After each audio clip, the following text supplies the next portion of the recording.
दोस्तों, आप सभी लोग जानते हैं कि 13 मई 2026 यानी बुधवार को पड़ रही है ज्येष्ठ महीने की अपरा एकादशी। और दोस्तों, ये वो तिथि है जो ज्येष्ठ महीने में पड़ने वाली सबसे बड़ी तिथि है, क्योंकि यह बुधवार के दिन पड़ रही है और इस दिन एकादशी का व्रत भी रखा जाएगा। और इसी दिन किया गया एक दीपक और स्वास्तिक का उपाय कभी भी खाली नहीं जाता है और इसका बहुत ही बड़ा और विशेष महत्व होता है। पूज्य गुरुजी ने कहा है, अगर कभी भी मौका लग जाए और ज्येष्ठ महीने की एकादशी तिथि बुधवार को पड़ जाए तो आप लोगों को एक मुख्य द्वार दीपक वाला उपाय तो अवश्य ही करना चाहिए। और इन दोनों का संयोग बहुत ही कम आता है। और दोस्तों, पूज्य गुरुजी ने अपनी शिव महापुराण की कथा में बताया है, इस दिन आपको एक दीपक वाला उपाय तो अवश्य ही करना चाहिए, क्योंकि ऐसा दिन पूरे साल में सिर्फ एक ही बार आता है। और दोस्तों, आप सभी लोग जानते हो कि बुधवार एकादशी का अगर सबसे बड़ा कोई उपाय है तो वो एक मुख्य द्वार दीपक वाला उपाय है। तो दोस्तों, इस अपरा एकादशी के दिन आप लोगों को इस एक मुख्य द्वार दीपक वाले उपाय को जरूर करना है। बहुत सारे लोग होंगे जिन लोगों ने इस उपाय को न किया हो, मतलब पूरा साल निकल गया और उन्होंने किसी भी दिन इस दीपक वाले उपाय को न किया हो, पर दोस्तों आपके पास एक आखिरी मौका बचा हुआ है जो कि 13 मई के दिन है। तो इस दिन आप लोगों को इस वाले उपाय को जरूर कर लेना है। भले ही आपने पूरे साल भर इस उपाय को न किया हो, पर अगर आपने इस ज्येष्ठ महीने में पड़ने वाली एकादशी तिथि के दिन अगर इस वाले उपाय को कर लिया तो आपको इस उपाय को करने का वो फल मिलेगा जिसकी आपने कभी कल्पना भी नहीं करी होगी। इसीलिए आप लोग इस वाले उपाय को एक बार जरूर कर लेना, ताकि आप लोगों के हाथ से यह मौका ना जा सके और आपको इस उपाय को करने का फल मिल सके। दोस्तों, यह उपाय पंडित जी ने अपनी अभी की ही शिव महापुराण की कथा में बताया है, जिस उपाय को आज हम आपको बहुत अच्छे से समझाने वाले हैं। इस वीडियो को देखने के बाद इस उपाय को समझने के लिए आपको कोई और वीडियो को देखने की जरूरत नहीं पड़ेगी। तो चलिए दोस्तों, उपाय को शुरू करते हैं। देखिए, यह इस ज्येष्ठ महीने के बुधवार के दिन यह इतना खास होता है, इतना महत्वपूर्ण होता है। देखा गया है कभी कभी बड़े बड़े पूजा पाठ अनुष्ठान से जो मनोकामना पूर्ण नहीं होते, वो इस ज्येष्ठ महीने के अपरा एकादशी के दिन एक छोटे से उपाय करने से ही आपकी मनोकामना पूर्ण हो जाती है। और बहुत सारे लोगों ने इस उपाय को किया भी है और उनको इस उपाय को करने का फल भी जरूर मिला है। अगर आप लोग भी इस उपाय को बुधवार अपरा एकादशी के दिन करना चाहते हैं तो आप इस उपाय को पहले अच्छे से समझ लेना, सुन लेना, उसके बाद करना। आपको इस उपाय का फल जरूर मिलेगा। और इस उपाय को कर लेने से आपके घर में चाहे किसी भी प्रकार की दुख और समस्या क्यों ना चल रही हो, आपको उसका कारण भी नहीं पता है कि भाई यह समस्या किस कारण से चल रही है, उसका कुछ भी कारण हो सकता है, जैसे पितृदोष हो सकता है या किसी भी तरह का मंगल दोष भी हो सकता है। तो इस दिन आप लोगों को यह वाला उपाय कर लेना है। यह एक ऐसा उपाय है जिस उपाय को अगर किसी विशेष दिन पर किया जाए तो भाई उस विशेष दिन का जो है वह तो हमें मिलता ही मिलता है, पर हमने उस दिन पर इस उपाय को किया है तो हमें उससे भी बड़ा फल मिलता है और फल बहुत जल्दी मिलता है, क्योंकि आप इस उपाय को बहुत ही बड़े और विशेष दिन पर कर रहे हो। तो चलिए अब उपाय के बारे में बात करते हैं, लेकिन उससे पहले आप लोगों को यह जानना आवश्यक है कि आखिर यह उपाय किस समय करना है, किसको करना है और कैसे करना है। तो चलिए हम आगे आपको वीडियो में एक एक करके बता देते हैं, लेकिन उससे पहले अगर आप लोग हमारे चैनल पर नए हैं तो हमारे चैनल को सब्सक्राइब कर लेना और इस वीडियो को लाइक करके कमेंट बॉक्स में श्री शिवाय नमस्तुभ्यम ओम नमः शिवाय जरूर टाइप कर देना। और अपने फायदे के लिए, गरीबी दूर करने के लिए इस वीडियो को पूरा देखकर जाना, तभी आपको लाभ की प्राप्ति होगी। यदि आज आपने वीडियो को बीच बीच में से देखा, काट काट कर, दोस्तों इस एक मुख्य द्वार दीपक वाले उपाय को हमें इस एकादशी के दिन कैसे करना है, किसको करना है, किस समय करना है और कहां पर करना है, ये सारे सवालों के जवाब आपको इस वीडियो में मिल जाएंगे। और जो ये वीडियो देखेगा भाई उसको एक मुख्य द्वार दीपक वाला उपाय जरूर करना चाहिए, क्योंकि इस दिन दीपक का भी बहुत ही बड़ा और विशेष महत्व होता है। और जब बात आ जाए एक मुख्य द्वार दीपक की तो ये सोने पे सुहागा वाली बात हो जाती है और ये एक बहुत ही बड़ा उपाय हो जाता है इस बुधवार अपरा एकादशी व्रत का। अब हम समझते हैं इस वाले उपाय को हमें करना किस समय है, इस दीपक वाले उपाय को हमें इस अपरा एकादशी के दिन करना किस समय है। तो देखिए, इस उपाय को करने का जो समय है वह सुबह का समय है और शाम का समय भी है। अब देखिए, यहाँ पर हम मुख्य रूप से सुबह का समय नहीं बोलेंगे, क्योंकि 13 मई बुधवार अपरा एकादशी का दिन है और इस दिन प्रदोष काल के समय का बहुत महत्व होता है। बाकी अगर सुबह के समय भी करेंगे तो भी अच्छा होगा, उसमें कोई भी दिक्कत वाली बात नहीं है। तो चलिए जानते हैं इस विशेष उपाय के बारे में। लेकिन उससे पहले एक प्रार्थना, अगर आप इस चैनल पर नए हैं तो आप इस वीडियो को लाइक करें, चैनल को सब्सक्राइब करें और कमेंट बॉक्स में आप अपनी राशि या अपना नाम जरूर डाल दें, क्योंकि हम राशि से जुड़ा भाग्य भी बताते हैं और भाग्य में चल रही परेशानियों को दूर करने के लिए वह आसान से आसान उपाय भी बताते हैं। तो चलिए अब हम अपने सबसे पहले उपाय की बात कर लेते हैं। देखिए, ज्येष्ठ मास के दिनों में विशेषकर भगवान शिव और माता पार्वती और विष्णु भगवान का पूजन किया जाता है। अब साथ ही साथ अपरा एकादशी का दिन भी पड़ गया है, तो ऐसा समझ लीजिए आपके जीवन में धन भी आएगा, सुख भी आएगा, धन बढ़ेगा भी और साथ ही साथ आपके जीवन के सारे संकटों को भगवान शिव जी दूर कर देंगे। तो चलिए सबसे पहले बात कर लेते हैं सबसे पहले उपाय की, जो कि अपरा एकादशी वाले दिन आपको विशेष कर करना है। और इस उपाय को करने से आपकी कोई भी ऐसी इच्छा कोई भी विश जो अभी तक अधूरी है, पूरी नहीं हो रही है, तो आपकी बड़ी से बड़ी विश और मनोकामना भी पूरी हो जाती है जब आप बुधवार एकादशी वाले दिन इस पहले उपाय को कर लेते हैं। तो देखिए, आप सभी जानते हैं कि श्री हरि विष्णु जो है उन्हें तुलसी दल सबसे प्रिय है। बिना तुलसी माता के श्री हरि विष्णु अधूरे हैं और बिना तुलसी पत्तों के श्री हरि विष्णु का भोग अधूरा है। अब श्री हरि विष्णु को प्रसन्न करके आप अपनी किसी भी मनोकामना को पूरा कर सकते हैं, क्योंकि श्री हरि विष्णु प्रसन्न हो गए तो आपकी कोई भी विश और इच्छा मनोकामना अधूरी नहीं रहेंगी। तो आपको तुलसी के 5 पत्ते लेने हैं। अब ये 5 तुलसी के पत्ते जो आपने लिए हैं, ये 5 तुलसी के पत्ते आपको श्री हरि विष्णु को अर्पित करने हैं। अपने घर के मंदिर में ही ठीक है, ऐसा आपको करना है। आपके घर में श्री हरि विष्णु की कोई मूर्ति है, प्रतिमा है, वहां पर यह 5 तुलसी के पत्ते आप रखें और साथ ही साथ एक देसी घी का दीपक गोल बाती का आपको लगाना है और ओम नमो भगवते वासुदेवाय नमः इस मंत्र का आपको 11 बार जप करना है।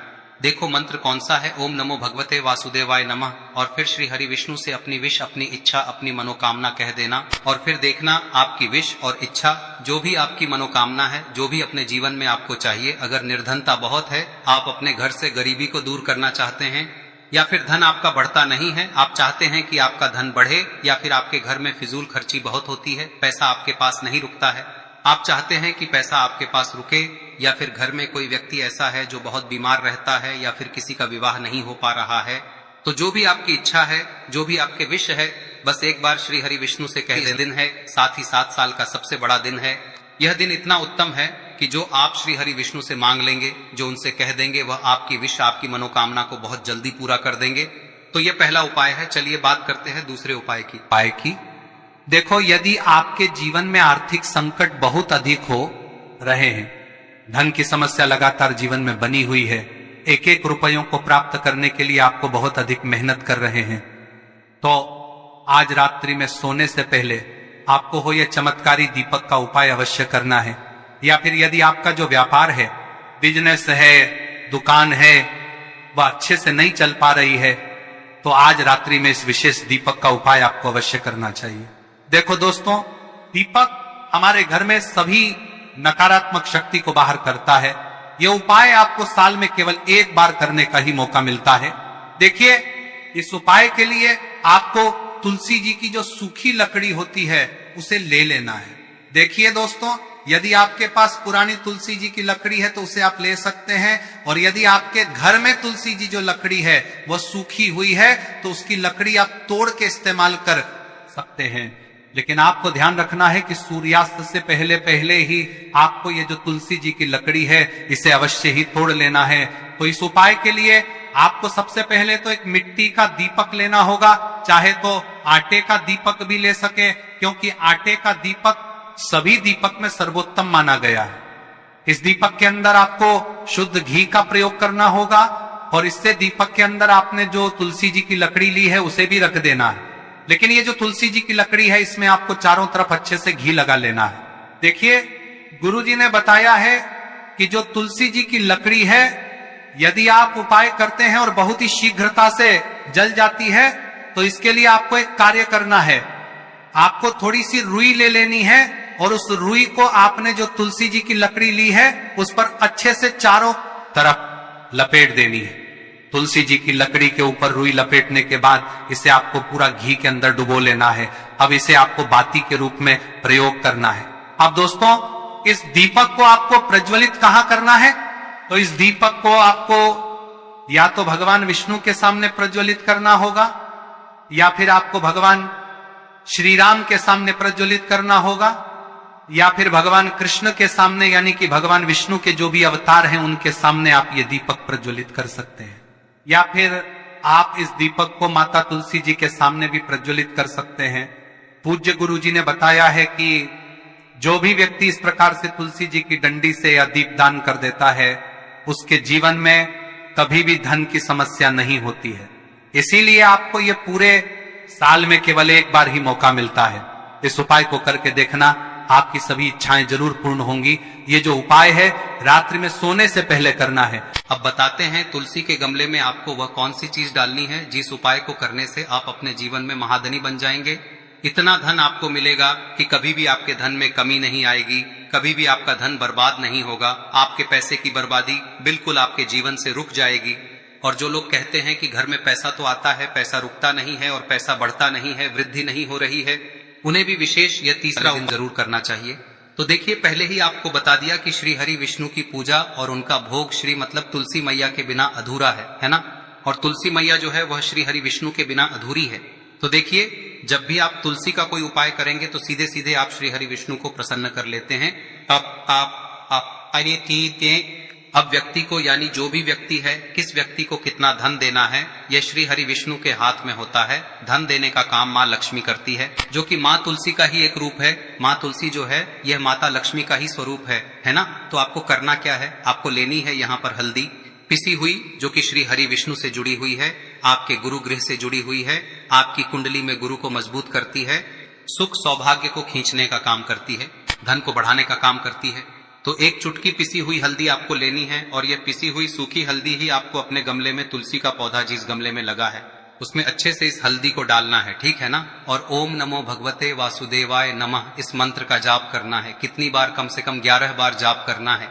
ओम नमो भगवते वासुदेवाय नमः इस मंत्र का जाप करते रहना है और हल्के हल्के से तुलसी के पौधे में आपको पूरे गमले में पीसी हुई हल्दी का छिड़काव करना है। तो देखिए, जो व्यक्ति लेता है, ऐसा समझ लीजिए अपने जीवन से नहीं आने वाली 7 पीढ़ियों के जीवन से निर्धनता और गरीबी को दूर कर देता है। क्योंकि हल्दी जो है ना, यह साधारण नहीं है। हल्दी इतनी उत्तम होती है कि रातों रात आपके जीवन में चमत्कार करती है। आपने देखा होगा कि कोई भी शादी होती है, विवाह होता है ना, कोई भी ऐसा शुभ काम हम करते हैं उसमें हल्दी जरूर लेते हैं। गृह प्रवेश जब हम करते हैं तो हल्दी के स्वास्तिक का निर्माण करते हैं। कोई भी अच्छा काम करने जा रहे हैं, हल्दी उसमें लेते हैं और हल्दी जो है ये आपके गुरु ग्रह को मजबूत कर देती है। अगर कुंडली में गुरु कहीं ना कहीं मजबूत है तो इससे उत्तम का मिलेगा नहीं। बहुत ही उत्तम उपाय है, तुलसी के गमले में एक चुटकी पीसी हुई हल्दी डालना है। तो यह बहुत ही उत्तम उपाय है। इस उपाय को आप जरूर, साल का सबसे बड़ा यह दिन है, तो इस उपाय को करने से श्री हरि विष्णु और महादेव आपसे न केवल प्रसन्न होते हैं, पाप होते हैं, आपसे इतना प्रसन्न हो जाते हैं कि जीवन में कभी आपके गरीबी और निर्धनता को नहीं आने देते हैं। तो चलिए अब बात कर लेते हैं अपने तीसरे उपाय की, जो कि मुख्य द्वार से जुड़ा हुआ है। और यह उपाय है स्थिर लक्ष्मी के वास के लिए। ऐसा पैसा आपके घर में आएगा जो आपके घर में ही रुकेगा। ऐसा पैसा कभी आपके घर में नहीं आएगा जो आपके घर से जाएगा और विशेषकर फिजूल खर्ची में जाएगा। अब आधे से ज्यादा लोगों की यही समस्या होती है कि घर में पैसा तो आता है लेकिन बहुत जल्दी घर से चला जाता है या फिर फिजूल खर्ची में चला जाता है। तो धन की बर्बादी जिन लोगों के घर में हो रही है उन्हें विशेषकर यह तीसरा उपाय करना है। या जिन लोगों के पास बिल्कुल पैसा आना बंद हो गया है, सर पर लगातार कर्जा बढ़ रहा है, उन्हें भी यह विशेष तीसरा उपाय करना है। तो देखिए, आपको फिर से क्या लेना है, हल्दी लेनी है पीसी हुई, जो कि श्री हरि विष्णु से ही जुड़ी हुई है ना। पीसी हुई हल्दी लेनी है और थोड़ा सा पानी डालकर उसका गाढ़ा गाढ़ा आपको पेस्ट बना लेना है। अब इसी हल्दी से आपको अपने घर में स्वास्तिक बनाने हैं। कितने स्वास्तिक? एक स्वास्तिक आपको बनाना है अपनी तिजोरी पर, जिसमें आप पैसा रखते हैं। चाहे तो आप संदूक में रखते हैं, अलमारी में रखते हैं, जिस चीज में भी पैसा रखते हैं, बस वहां पर हल्दी से एक स्वास्तिक बनाना है। दूसरा स्वस्तिक आपको कहाँ बनाना है? अपने घर के मंदिर में, है ना। और 2 स्वस्तिक आपको बनाने हैं अपने घर के मुख्य द्वार पर बाहर की तरफ। हल्दी से 4 स्वास्तिक आपको बनाने हैं। 2 स्वास्तिक मुख्य द्वार पर बाहर की तरफ, एक तिजोरी पर, है ना, और एक अपने घर के मंदिर में। बस यह उपाय आप लिया तो देखिए, जो धन की तिजोरी है उसमें पैसा भरा रहेगा। कभी भी धन की तिजोरी धन से खाली नहीं होगी, क्योंकि जहां पर हल्दी का स्वस्तिक एक होता है वहां कभी धन की कमी नहीं होती है। हमेशा वहां पर धन की देवी माता लक्ष्मी वास करती हैं, क्योंकि हल्दी किससे जुड़ी हुई है? श्री हरि विष्णु से। और माँ लक्ष्मी कहाँ होती है? जहाँ श्री हरि विष्णु वास करते हैं। अब बात करें कि आपके घर का मंदिर जो है उसमें अगर आप एक स्वास्तिक बनाते हैं तो आपके घर से ऊर्जा जो है, पूरे में ऊर्जा फैलती है ना। तो आपके घर में पॉजिटिव एनर्जी बढ़ती है, सकारात्मक ऊर्जा बढ़ाती है। जब आप अपने घर के मंदिर में हल्दी का स्वस्तिक बनाते हैं, आपके घर से बुरी शक्तियां, नेगेटिव एनर्जी जैसी चीजें बिल्कुल आपके घर में नहीं रुकती है। मुख्य द्वार तो इतना उत्तम होता है कि मुख्य द्वार से ही माँ लक्ष्मी की नजर सबसे पहले आपके मुख्य द्वार पर ही पड़ती है। और मुख्य द्वार पर अगर आपने हल्दी के स्वस्तिक बना दिए तो माँ लक्ष्मी देखते ही प्रसन्न हो जाती है, क्योंकि यह श्री हरि विष्णु से जुड़ी हुई है ना। और हल्दी के स्वास्तिक जहां पर जो व्यक्ति अपने घर के मुख्य द्वार पर बनाते हैं, ऐसा समझ लीजिए माँ लक्ष्मी उनके घर में वास करती ही करती है और कभी भी ऐसे घर को फिर छोड़कर नहीं जाती है। स्थिर लक्ष्मी का वास आपके घर में होगा। यह हल्दी के स्वास्तिक बहुत ही उत्तम है। साथ ही साथ कोशिश करें कि इस दिन गाय माता को हरी घास अवश्य खिलाएं। अगर आपको हमारी ये वीडियो पसंद आई हो तो हमारे इस वीडियो को लाइक करें, चैनल को सब्सक्राइब करें, कमेंट बॉक्स में लिखे हर हर महादेव, जय मां लक्ष्मी।